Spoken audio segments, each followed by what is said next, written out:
वर्तमान शासन में टेंडर प्रक्रिया केवल मात्र एक औपचारिकता रह गई है। दूसरे शब्दों में कहें तो टेंडर सिर्फ एक प्रक्रिया के तहत हो रहा है, लेकिन वास्तविकता में उसका कोई महत्व नहीं रह गया है, क्योंकि टेंडर खुलने के बाद उसकी मंजूरी के लिए, उसकी सैंक्शंस के लिए, काम करने के लिए कम से कम 1 महीने का टाइम नेचुरल प्रोसेस में लगता था। और जो मैं कह रहा हूं कि महज औपचारिकता रह गई है, ऐसा मामला अभी 2 दिन पहले ही HP PWD विभाग सुंदरनगर एग्जीक्यूटिव इंजीनियर के तहत आता है कि 4 तारीख को टेंडर नोटिस आता है, 5 तारीख को वो टेंडर खुलना है, और जिस कार्य का टेंडर 5 तारीख को खुलना है, 6 तारीख को वो काम कंप्लीट होके लोकार्पण उसके मुख्यमंत्री जी कर जाते हैं। तो ये सरासर भ्रष्टाचार है। अपने चहेतों को पहले ही काम दे दिया गया है, बिना किसी औपचारिकता को पूर्ण किए हुए, और टेंडर प्रक्रिया सिर्फ एक फॉर्मेलिटी है। मैं उसके माध्यम से बताना चाहता हूं कि इस तरह की जो ये घटना सामने पहले भी PWD विभाग का ही हुआ, जिसमें ये 28/12/2020 का मैटर है, जिसमें टेंडर बाद में लगता है, टारिंग पहले हो जाती है। ये सुंदरनगर नरेश चौक से टारिंग का मामला था, उसकी इंक्वायरी चल रही है। अब हम दूसरी इंक्वायरी की मांग कर रहे हैं कि जो 5 तारीख को टेंडर खुला, वो 6 तारीख को 5 तारीख को किस आदमी को अलॉट हुआ 5 बजे, और 6 तारीख को उसने कार्य कब पूरा कर लिया, और सीएम साहब उसका इनॉग्रेशन उसका लोकार्पण करके जाते हैं। ये बहुत गंभीर विषय है, जिससे ये साफ होता है कि हिमाचल प्रदेश की सरकार केवल मात्र अपने चहेतों के लिए काम कर रही है और नियमों को ताक पे रख के काम कर रही है। इस तरह के भ्रष्टाचार का पर्दाफाश होना चाहिए, और यदि यही होना है तो मैं ये कहना चाहता हूं कि सरकार ये जो महज औपचारिकता है टेंडर लगाने की, लोगों को बेवकूफ बनाने की, हमारे कितने ही ठेकेदार लोग उसमें आवेदन करते हैं, और ठेकेदारों को टेंडर में भाग लेने के लिए उसमें पैसा भी खर्च करना पड़ता है, बहुत सारे डॉक्यूमेंट्स तैयार करने पड़ते हैं। तो उनका समय क्यों बर्बाद किया जा रहा है, उन लोगों के साथ ये अनदेखी क्यों की जा रही है? ऐसा नहीं होना चाहिए। और इस तरह के मामले कोई एक नहीं है। ये जो एक मामला मैंने कहा कि ये महाराणा प्रताप की जो मूर्ति स्थापित हुई, इस टेंडर के बाद है, इसमें है। इसमें दूसरे जो पॉट होल्स और पैच वर्क का काम है, धारणा का एक काम है, वो भी ऑलरेडी हो चुका है। 3 दिन 4 दिन पहले मैं इस पंचायत के दौरे पे गया था, तो वहां टायरिंग हो रही थी, टेंडर हो रहा है, इन्विटेशन फॉर टेंडर अब हो रहा है, काम पहले हो रहे हैं।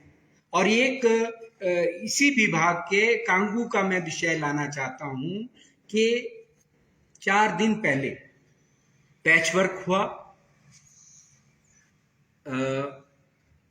अगर मैं स्पेसिफिक बताना चाहूं तो जो डहर और कांगू, जहां से डहर के लिए बाइफर्केशन है, उस जगह से लेकर और खैली मोड़ तक पैच वर्क हुए। अब पैच वर्क देकर एक ठेकेदार को लाभ पहुंचाया गया, पर्टिकुलर ठेकेदार को उस पैच वर्क किए उसने उसको लाभ पहुंचा, उसको काम मिला। अब 2 दिन बाद उस पूरे रोड की अब रीटायरिंग हो रही है, फुल टायरिंग हो रही है। जब टायरिंग उसकी होनी थी, विभाग को पता था कि इस पोर्शन की टायरिंग होनी है, तो ये 1 हफ्ता पहले पैच वर्क कराने का क्या मतलब है? इसका मतलब ये साफ है कि उस ठेकेदार को विशेष तौर से लाभ पहुंचाना था, उसको ये काम देना था, चाहे बेशक उस काम की कोई औचित्य नहीं रह जाता, क्योंकि सरफेस एनुअल टायरिंग के तहत पूरे पोर्शन की एनुअल टायरिंग हो रही है। ऐसा कहीं नहीं होता कि पैच वर्क करा लिया जाए फिर एनुअल टायरिंग हो। ये सरासर इस तरह का भ्रष्टाचार देखने के लिए आ रहा है, और ये एक बहुत ही दुखद विषय है। और जयराम जी कहते हैं कि भ्रष्टाचार का इल्जाम लगा के हिमाचल को बदनाम ना किया जाए, लेकिन जो वास्तविकता में हो रहा है वो भी तो एक भ्रष्टाचार का नमूना है, और उसके लिए माननीय मुख्यमंत्री जवाबदेह हैं कि किस तरह का भ्रष्टाचार हो रहा है, इसके ऊपर रोक लगाई।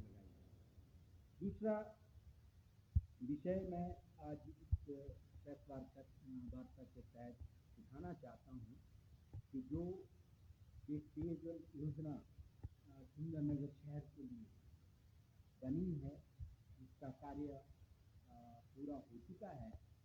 जब ये योजना बनी थी, हमने तब भी इस योजना के ऊपर सवाल उठाए थे कि सुंदरनगर के आसपास जो नेचुरल सोर्सेज हैं वहाँ पानी उपलब्ध है, और जो एक कन्वेंशनल सोर्स से पानी आ रहा है, उसी के तर्ज पर सुंदरनगर में यदि और वाटर सप्लाई स्कीम बननी है तो वहाँ से पानी दिया जाए, लेकिन ये नहीं किया गया। और सुंदरनगर की जो झील है उससे पानी उठाने की स्कीम तकरीबन 24 करोड़ रुपए की बनी, जिसका कार्य, जिसका जिक्र कल मुख्यमंत्री ने भी किया कि कार्य प्रगति पे है। प्रगति पे नहीं है, मेरे मामला के मुताबिक काफी कंप्लीट होकर उसका टेस्ट चेक है। तो मैं इस प्रेस वार्ता के माध्यम से उठाना चाहता हूँ कि जो टेस्ट चेक से लोगों को पानी दिया गया है, लोगों ने पानी की गुणवत्ता में फर्क महसूस किया। ये सुंदरनगर के नागरिक इस बात की चर्चा कर रहे हैं। 2 जगह शहर के लोगों ने इसके बारे में सभा भी की है, अपना रोष भी व्यक्त किया है, और आगे की आगामी कार्रवाई करने के लिए भी उन्होंने अपने आप को करने का प्रयास किया है। जहाँ लोग कह रहे हैं कि अभी में पूरी सप्लाई इसकी अभी चालू नहीं हुई, तभी हम महसूस कर रहे हैं कि डायरिया के केसेज आने लग गया, पेट में फर्क आने लग गया।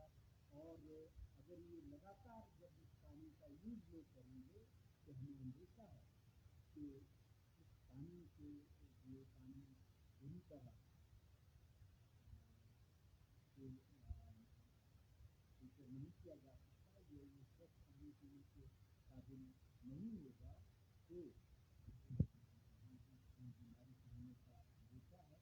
तो सरकार इसको कुछ चेक करे, और जो एक रूल है कि कंज्यूमर कॉन्फिडेंस रिपोर्ट IPS विभाग को पहले पब्लिश करनी चाहिए, और दूसरी टाइम टू टाइम करें कि ये पानी है, ये पीने काबिल है। और हमारी जो क्षमताएँ जो कन्वेंशनल तरीके से इस पानी को फिल्टर किया जा रहा है, मैं समझता हूँ कि ये विभाग इतना बताया है इतना सक्षम नहीं है, क्योंकि जो बैक्टीरियल कंटेंट वाटर में होंगे, नेचुरली ये जो चीज देखते हैं आप, इसमें तरह तरह का कूड़ा कचरा मरे हुए मनुष्य मिनरल्स में फंसते रहते हैं, इसलिए बैक्टीरिया का भी अंदेशा है। और ऐसा कोई सिस्टम इसको न्यूट्रिशन में मेरे हिसाब से नहीं लगा है कि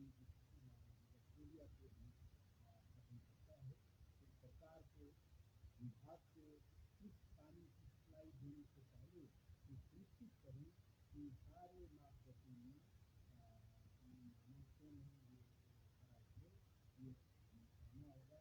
अदरवाइज उन्होंने जैसे लोगों को